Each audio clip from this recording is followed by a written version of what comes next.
ગુજરાત પ્રદેશ લઘુમતી મોરચાના નવનિયુક્ત પ્રદેશ પ્રમુખ નાહિનભાઈ કાજીએ આજે તળાજાની મુલાકાત લીધી.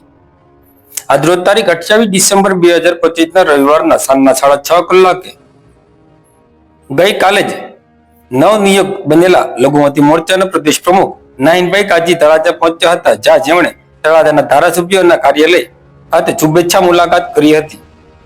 અત્રે ઉલ્લેખનીય છે કે નાહિનભાઈ કાજીને ગઈકાલે જ ભારતીય જનતા પાર્ટી દ્વારા ગુજરાત પ્રદેશ લઘુમતી મોરચાના પ્રમુખ તરીકે નિયુક્ત કરવામાં આવ્યા છે. તેમની મુલાકાત દરમિયાન તળાજા શહેર તથા તાલુકાના લઘુમતી સમાજના આગેવાનો અને કાર્યકરો મોટી સંખ્યામાં ઉપસ્થિત રહ્યા હતા. હાજર રહેલા સૌ કાર્યકર્તાએ નવનિયુક્ત પ્રદેશ પ્રમુખનું ફૂલહારથી સ્વાગત કરી શુભેચ્છાઓ પણ પાઠવી હતી.